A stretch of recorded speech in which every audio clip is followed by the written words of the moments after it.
वीरेंद्र प्रताप राम सागर राजभर की पहल महाराजा सुहलदेव फिल्म्स प्रोडक्शन कृत स्मिता म्यूजिक कंपनी की प्रस्तुति।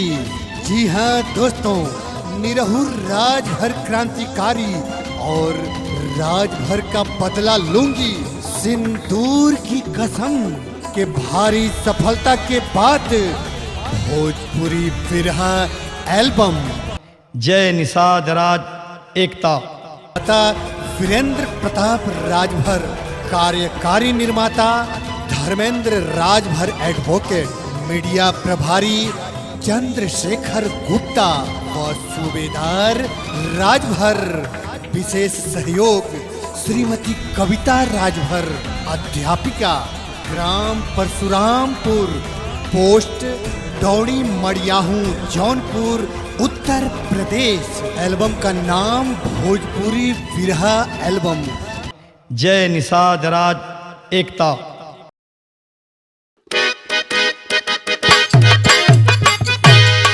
अरे वाह वाह, क्या बात है सर, क्या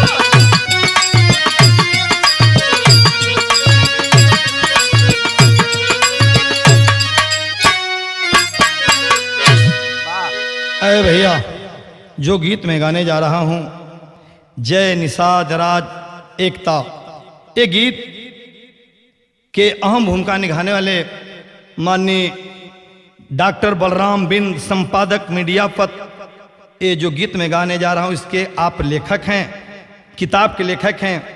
और इस कैसेट के सारी देख रेख राम सूरत बिंद, प्रबंधक एकलव्य इंटर कॉलेज राजापुर सरामीर आजमगढ़ के देख रेख में, जिनके बेटा इंजीनियर साहब राम शेखर बिंद साहब जी हैं, राज शेखर बिंद जी।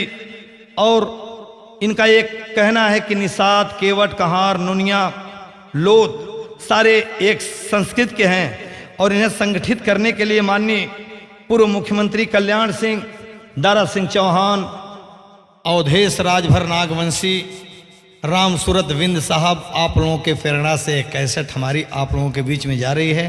और तमाम लोग, प्रकाश चंद्र चंद्रवंशी बिहार से, और साथ में डॉक्टर संजय निषाद, निषादों के मसीहा, निर्बल इंडियन शोषित, हमारा आमदल, राष्ट्रीय निषाद एकता परिषद गोरखपुर से, ये लोग मिल करके, इनका मुकेश साहनी साहब निषाद विकास मंच बिहार के आप अध्यक्ष हैं। इन लोगों का एक ही कहना कि सर्व समाज एकत्रित हो, समाज को अलग अलग बांटा गया, ये तो इनका कहना है। मगर मेरे समाज का इतिहास बहुत ही अजीब है। सिंहेश्वरपुर के राजा गृहराज के चरणों में नमन करते हुए कैसेट मेरी जा रही है। मैं छोटलाल बनारसी राजभर, निषाद समाज के बीच में मेरी कैसेट जा रही है। मुझे पूर्ण विश्वास है निषाद समाज एकत्रित होगा।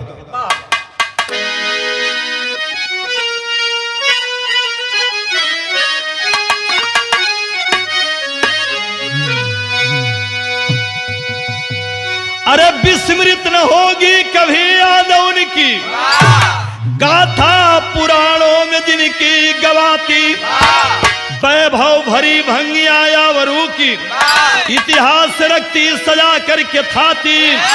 अरे बेईमान होगी न उनकी विरासत, सखा राम अपने थे जिनको बनाए, बुझेगी कभी ना चिरागो चमन की, बंसज निषादों की दीना बताए।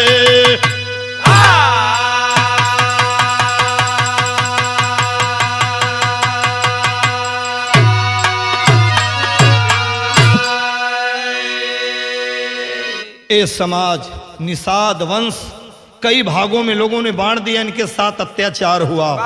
ये समाज अंग्रेजों के खिलाफ लड़ करके 3,500 अंग्रेजों को पानी में डुबा कर मार डाला।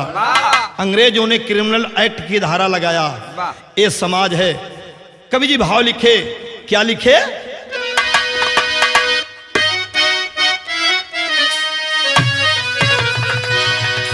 बड़ी पुरानी गीत हमारी मास्टर लिखलन। अरे केसर के गंधल के पुरवा चलल रहल, अरे केसर के गंधल के पुरवा चलल रहल, अरे केसर के गंधल के पुरवा चलल रहल। कवि जी बिरहा में से बेजोड़ बात लिखलन। अरे रहमो करम हो जिनी पे, अरे रहमो करम हो जिनी पे परवरदिगार की, अरे रहमो करम हो जिनी पे परवरदिगार की, अरे रहमो करम हो जिनी पे परवरदिगार की, अरे रहमो करम हो जिनी पे परवरदिगार की। रहमो करम हो जिन पे परवरदिगार की, रहमो करम हो जिन पे परवरदिगार की, रहमो करम हो जिन पे परवरदिगार की। अरे नजरे निहारे उन्हीं की, नजरे निहारे उन्हीं की राहें दीदार की।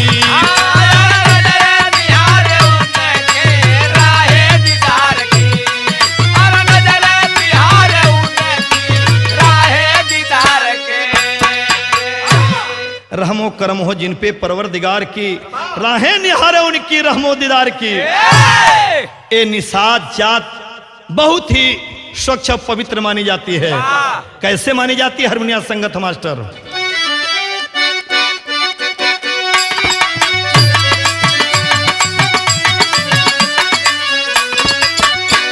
श्री राम लखन सीता वनवास के समैया गंगा किनारे केवट से मांग रहे नैया।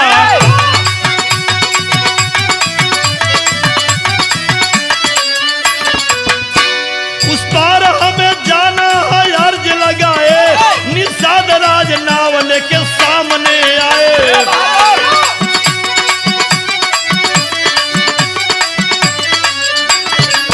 अरे जादू चरण में सुनता हूँ आपके भारी, छूते ही एक पत्थर वो बन गई नारी।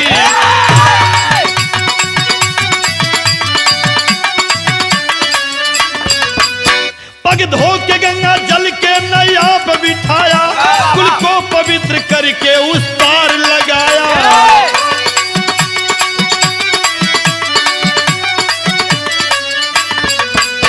हम जल के खेवनहार, आप जल के खेवैया, चाही न नाथ हमके मजदूरी एक पैया।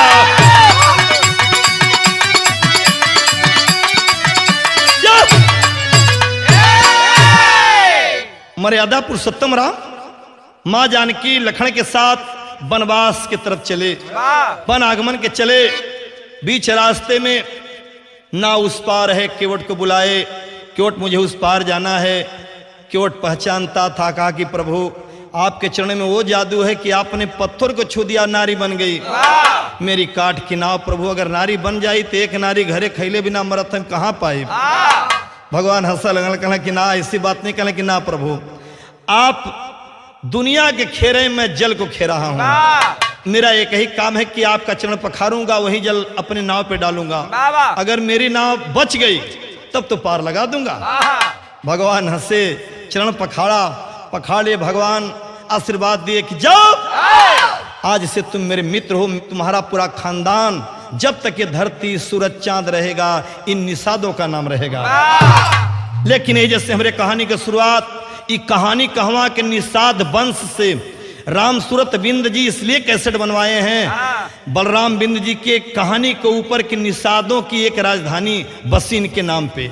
वो कहां से बसी मास्टर? दोहा के अंदर। अरे अरपा नदी जवाली नाला संगम की है बात।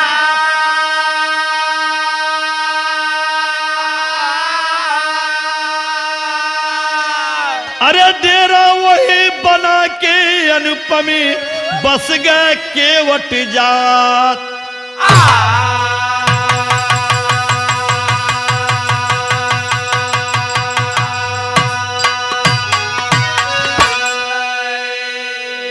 मध्य प्रदेश में एक अरपा नदी है जवाली नाला के पास में। बहुत दूर जंगल से भटकते भटकते कई हजार केवट मल्लाह आकर के उसी नाले के ऊपर डेरा डाल लिए। ये जैसे कहानी की स्टार्टिंग हो गई। तर्ज कौन मास्टर?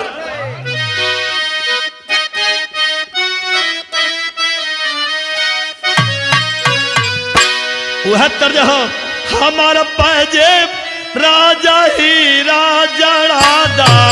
हमारा पाए दे राजा ही राजा राजा। हमारा पाए दे राजा ही राजा राजा। हमारा पाए दे राजा ही राजा राजा। बसत चली हो के वतन के जमतिया। बसत चली हो के वतन के जमतिया। बसत चली हो के वतन के जमतिया। अरे 500 साल के, अरे 500 साल के पुरानी बबतिया। बसत चली हो रे के वतन के जमतिया। बसत चली हो के वतन के जमतिया। बसत चली हो के वतन के जमतिया। लगभग आज से 500 वर्ष पहले की घटना है। केवट लोग बसल होन तबले धीरे धीरे नाम भय बसाहट नगरिया। धीरे नाम भय बसाहट नगरिया। धीरे धीरे नाम भय बसाहट नगरिया। पैदा भैली वही के सुघरा कुमरिया। बड़ा भली वही एक सुभरा कुमरिया। बड़ा भली वही एक सुभरा कुमरिया। अरे 500 साल के, अरे भानु अरे 500 साल के पुरानी बबतिया। बसत चली हो के वतन के जमतिया। बसत चली हो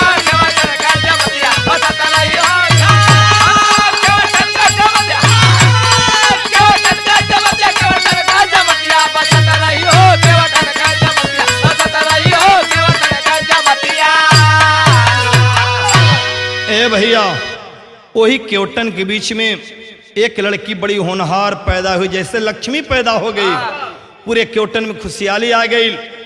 और वो लड़की का नाम रखल गई बिलासा। बिलासा देवी धीरे धीरे बड़ा होए लगल तो ओकर काम का रहल, पढ़ाई लिखाई तो रहल नहीं। खेलना कूदना मछली मारना जंगल में जाना बड़ी वह लड़की होनहार थी। तो कवि जी के लिखे के पड़ल कैसे मास्टर?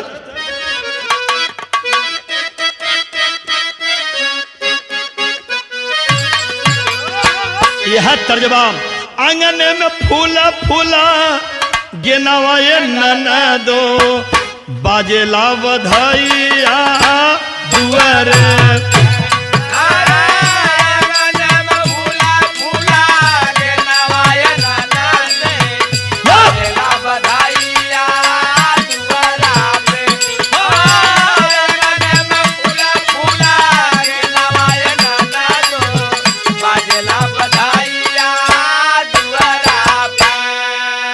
लेकिन जब बसाहट में खुशी का बजना बज गई कैसे?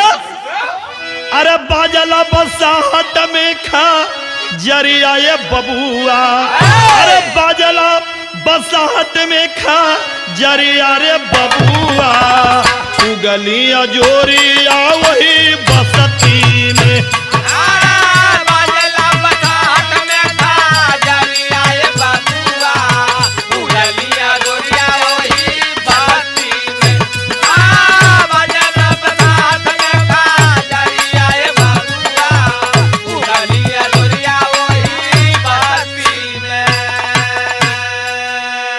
बिलासा बेटी बढ़ लगली धीरे धीरे।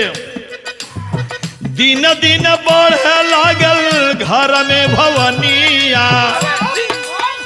दिन दिन बढ़े लागल घर में भवनिया, चेहरा का तेज जैसे चमक बदनिया, चेहरा का तेज जैसे चमक बदनिया, चेहरा का तेज जैसे चमक बदनिया, वीरता का बोझलऊ मरिया रे बबुआ, वीरता का बोझलऊ मरिया रे बबुआ, उगलिया जोरिया वही बसती में,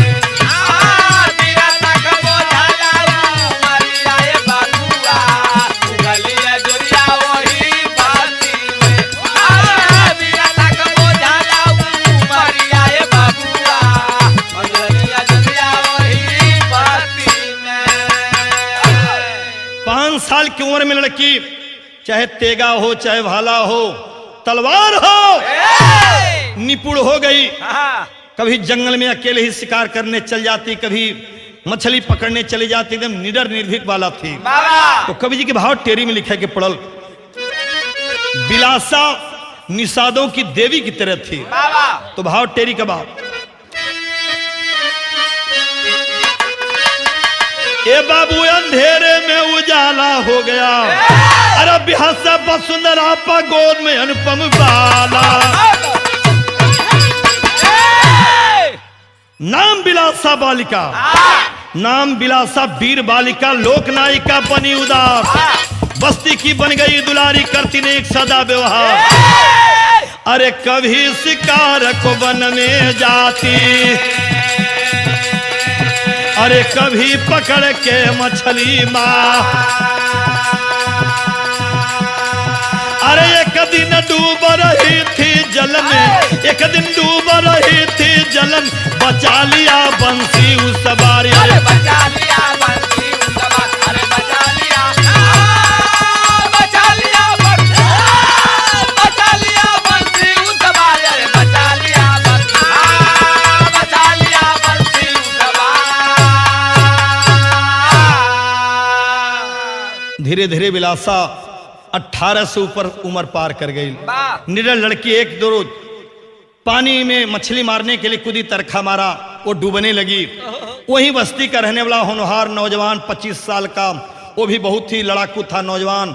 निषाद लोग उस पे अपने को सम्मानित समझते थे, जिसका नाम बंसी निषाद बताया गया। तो बंसी उस लड़की को बचा तो लिया। तो कवि जी के लिखे के पढ़ल कौन तर्जमा मास्टर,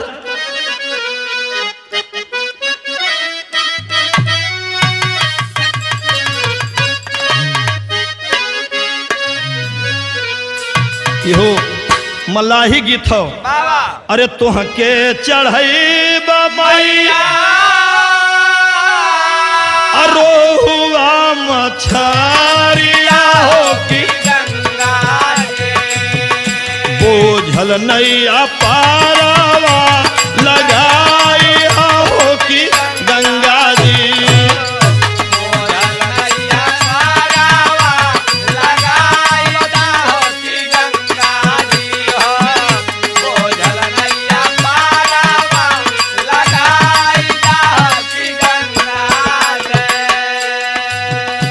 एक रोज बंसी और विलासा जंगल में शिकार खेले, दोनों अकेले चलल हुआ, और के शिकार खेले पहुंचा था रतनपुर का राजा।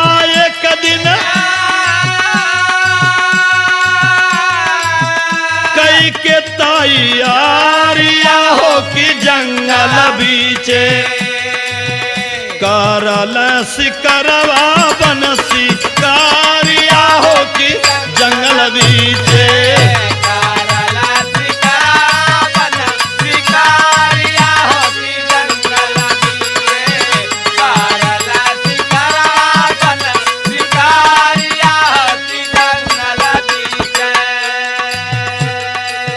रतनपुर के राजा कल्याण सहाय शिकार खेले पहुंचल हुआ। कल्याण सहाय रहल भूप बलकारिया हो कि जंगल बीचे, तड़पले के घायल साम सीरिया हो कि जंगल बीचे पहले के घायल था मसीहा हो कि जंगल बीचे पहले के घायल था मसीहा हो कि जंगल बीचे।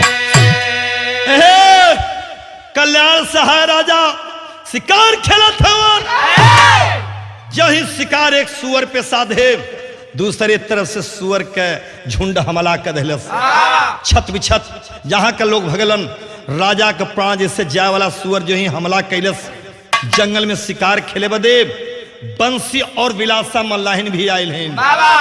ये हमला देख के वह लड़की जान पर खेल के कल्याण सहाय के शरीर के छेक लहलस और लड़त हो सुअर से। कैसे?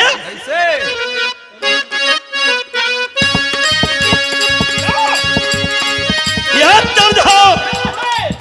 अरे झाझर बाजे घूंघर, अरे झाझर बाजे घूंघर,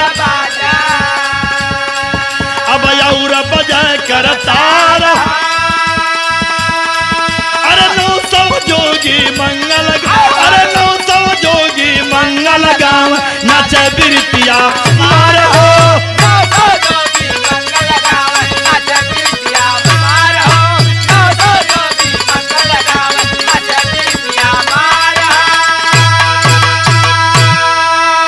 लेकिन अरे सुअर के हमला से राजा अरे एकदम हुए बेकार। अरे चढ़ सुअर के सीने ऊपर, चढ़ सुअर के सीने ऊपर तना कैलस वार हो।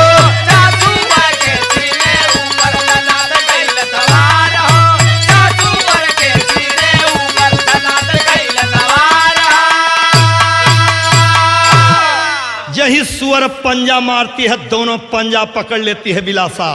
पकड़ कर क्या जवन घुसा मलस के सुअर नाच के गिर गई। अब फिर तब का कैलेस, अरे घायल किया सुअर के रण में, अरे घायल किया सुअर के रण में, अरे पापी हुआ लाचार। अरे फाड़ दिया सुअर का सींग, फाड़ दिया सुअर का सींग, रण में किया लाचार हो।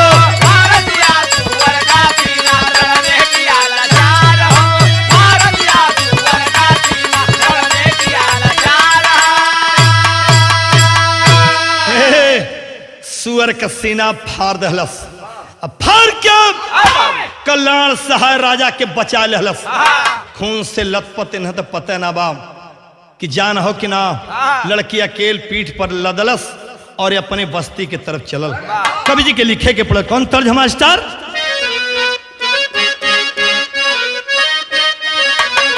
यह तर्ज हो कि सरंगिया वाले का डेरावा, अरे बताई दे रे छोटकी नाना दी।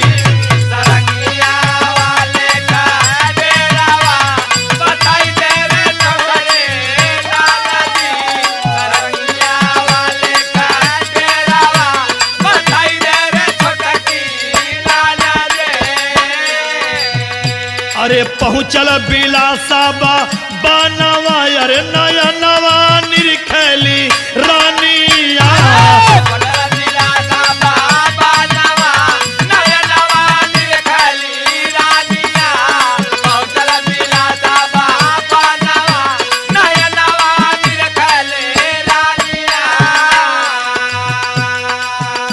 अरे तड़पत रहे भूप गिर के जमीनी, लोहू से तड़प दानिया।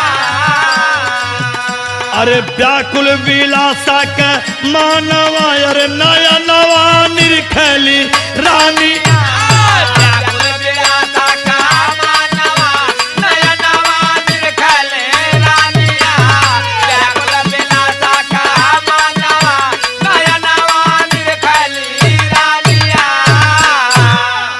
राजा भूप सहार के लगा था कि जान निकल जाई। बिलासा घबरा गई, गोद में उठौलस राजा के। इतनी शरीर में करी जान रहल कि उठौलस और लेके चलल। कौन तर जा गेल मास्टर।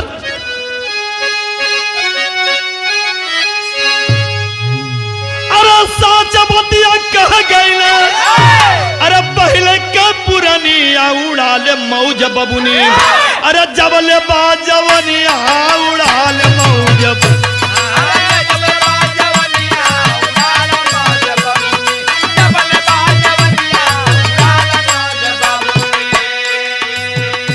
लेकिन बिलासा देवी क्या करते हैं? अरे खुश हो बिलासा, अरे खुश हो बिलासा से बोल भूप ज्ञानिया, सलाहकार आप बनाओ वही दुनिया, सलाहकार आपन बनाओ वही दुनिया, सलाहकार आपन बनाओ वही दुनिया, सलाहकार आपन। राजा कल्याण सहा ओ विलासा के अपन सलाहकार नियुक्त कर देहलन। इतने ना कई देहला नाम नदी तीर के जगिरिया, नाम नदी तीर के जगिरिया, नाम नदी तीर के जगिरिया। अरे खुश भई विलासा का पूरा बीरा दरिया,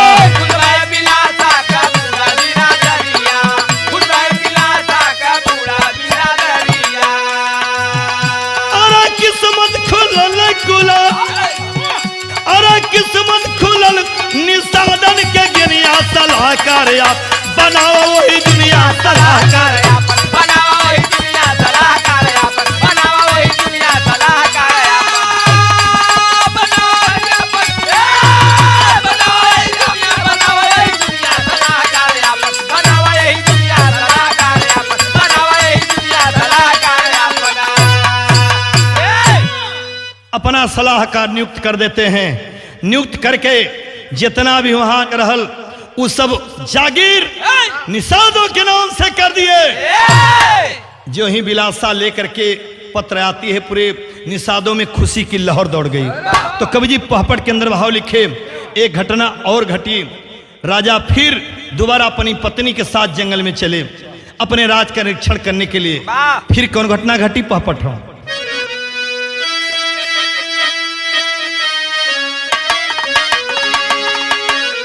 अरे चली शिकार करने केवट का जतिया, अरे बीच जंगल में, अरे डेरा बीच बच गई और रतिया बीच जंगल में, डेरा बीच बच गई और रतिया जाके जंगल में, डेरा बीच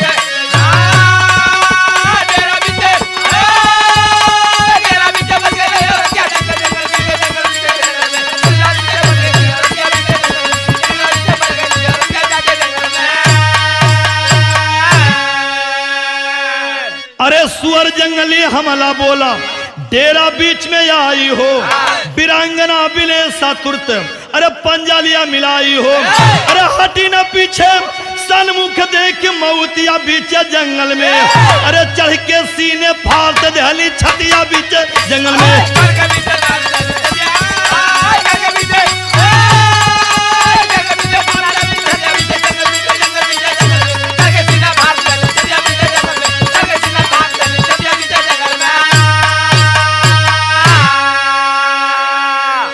बिलासा जब आती है, एक बार उसके बस्ती पे हमला हुआ, चारों तरफ से सुअरों का हमला हुआ, एक एक करके मार डाली, अपनी बस्ती की लाज बचा ली।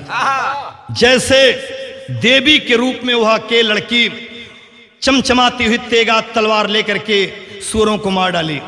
तो कवि जी क्या लाहा के अंदर लिखे के पड़ल,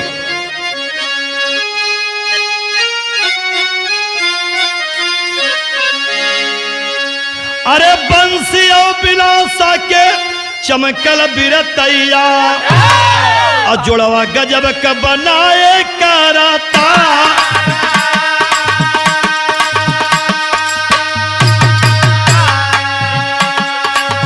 बनवा में बिचरा अनेक बंसी वीरावा, शेरवा सुअरियन के समझ सिया,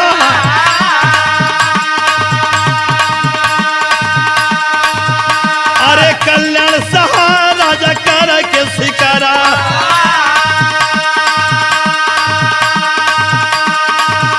अरे छूट गई सेना पीछे हो गई नचा,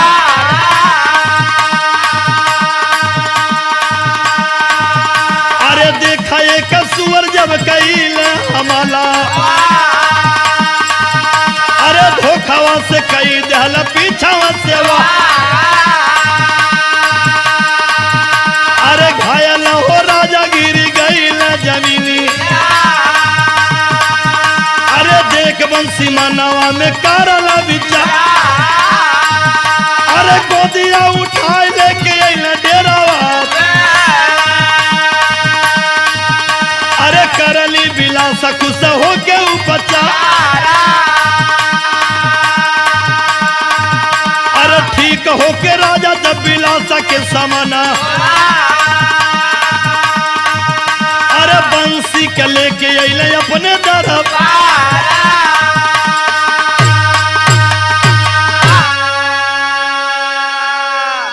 राजा कल्याण साहब बंसी और विलासा को अपने नगर में आते हैं, डुगडुगिया बजवाते हैं, दोनों की शादी का ऐलान किए। इतना ही नहीं, एक चीज और दिए।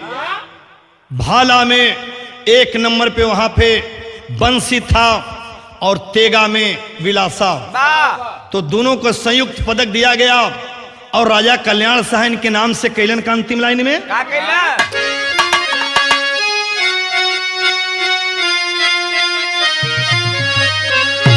अरे बस्ती निषाद का नगरिया बनल, अरे बिलासा देवी से बिलासपुर सहरिया बनल।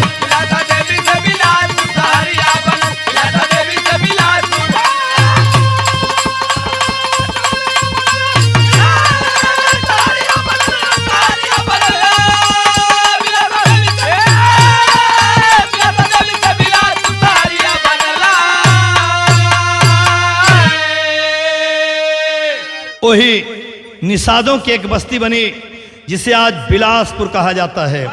बिलासा देवी के नाम पे बिलासपुर शहर निषादों की शहर बसी। तो कहना बा अरे अरपा जवाली संगम के दहिने ओरी अजूना बिलासपुर का किला बनल गोरी।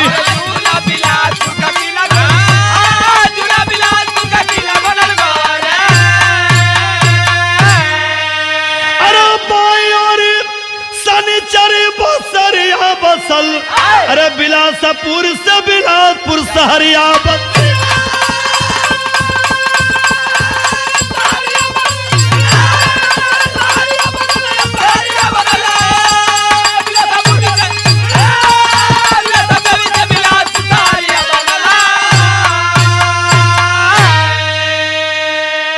वही अरपा जवाली संगम के दाहिने ओरी जूना बिलासपुर, जो बिलासपुर पुराना है, और वहीं पे आज किला है, और बाईं ओर सनिचरी बाजार हो। और रतनपुर कलचूरी वंश की एक राजधानी कही गई। वहीं उनकी वंश की एक कहानी आज भी वही राजधानी बिलासपुर में है, जहां विराजा महामाया एक मंदिर है, जहां पे हर वक्त उस मंदिर पे जो भी अर्ज लगाता है कभी खाली हाथ नहीं जाता। वो निषादों की महादेवी मानी जाती है। जो भी गया कभी खाली हाथ वहां से वापस नहीं आया, जिस देवी का नाम माया महारानी कहा गया। तो कहना बा आज भी विशिष्ट 84 शनिवार की पूजा वहां पे होता है। लाखों लाख की भीड़ शनिवार को लगती है उस मेले में। कहना बा अंतिम लाइन में जो गीत में गाया माननीय राम सूरत बिंद साहब जी, आपके नेतृत्व में देखरेख में गीत गाया गया। तो कहना बा कैसे? तो गुरु बिहारी गुरु बचाऊ कहते हैं इतिहास गवाह, नाम अमर होता है उनका जिनकी होती चाह। अंधेरे में उजाला हो गया अदीना छोटलाल कराए फूल एक माला। अंधेरे में उजाला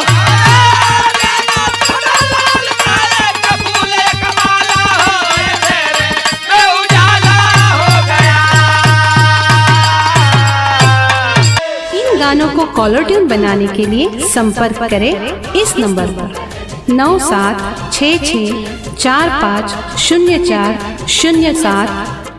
स्मिता म्यूजिक कंपनी की अन्य प्रस्तुति भोजपुरी एल्बम महिमा अपरंपार गायक विजय लाल यादव, अंशु सिंह, दामोदर राव, विलास राजभर और किरण सिंह।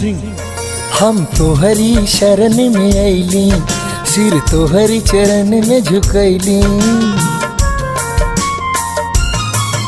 हम तोहरी शरण में अइली, सिर तोहरी चरण में झुकैली। हम तोहरी शरण में अइली, सिर तोहरी चरण में झुकैली। झुक मांग चरण में ज्ञान, हे विश्वकर्मा भगवान। झुक मांग चरण में ज्ञान, हे विश्वकर्मा भगवान। छोड़ा सैया, अरे छोड़ा सैया, ये छोड़ा सैया सब काम धाम, चला होने वाली के धामवे में।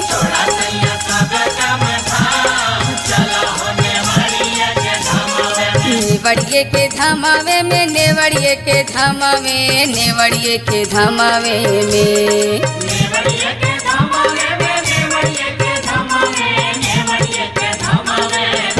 अरे फुर्सत न बा, अरे फुर्सत न बा, अरे फुर्सत न बा सुबह से शाम, लिखल बाटे खट के करमवे में। फुर्सत न बा सुबह से शाम, लिखल बाटे खट के करमवे में। खट के करमवे हो, खट के करमवे, खट के करमवे में।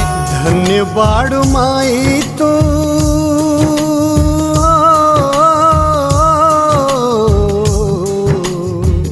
धन्य बाड़ माई सुहेल देव जन्मा के, धर्म के रक्षा कैले वीरता दिखा के। धर्म के रक्षा कैले वीरता दिखा के। धन्य अम्बे बहिन जवन,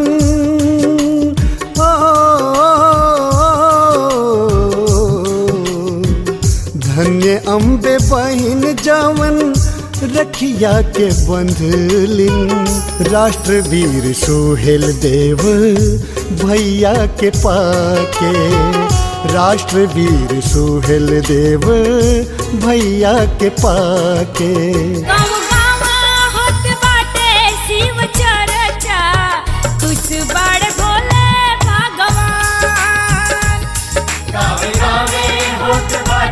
शिव चर्चा चल चल भोले जी के धाम। भोले भगवान अरे बाबा भोलेनाथ जी हो। भोले भगवान अरे बाबा भोलेनाथ जी हो। चरुरिया बटात बाट परचा, चल चली भोले जी के धाम। गावे गावे होत बाटे शिव चर्चा, कुछ बड़े भोले भगवान। भइल मनसा पूरा जे भी आयल दरबार बा, माई जीवदानी जी के जय जयकार बा। भइल मनसा पूरा जे भी आयल दरबार बा, माई जीवदानी जी के जय जयकार बा। वही रोवावे वाली, वही हंसावे वाली, महिमा परम्पार बा। माई माई माई माई माई, बेटवा करत पुकार बा। माई माई माई माई माई, बेटवा करत पुकार बा। देखी के जलसा लगल बललसा, देखी के जलसा लगल बललसा, माई अटरही धाम में। आवा चला चली हो, आवा चला चली हो, मौजनवादा गाँव में। आवा चला चली हो, मौजनवादा गाँव में। महुआ के छाँव मैया तोहर स्थानवा, महुआ के छाँव मैया तोहर स्थानवा।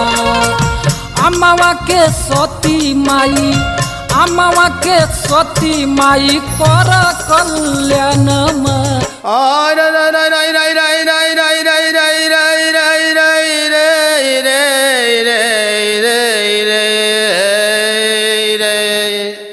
जौनपुर काशी के बीच नगरिया में देवों के देव महादेव का स्थान है और त्रिलोचन महादेव के नाम से यहाँ सदियों से गुण गाता वेदवा पुराण है।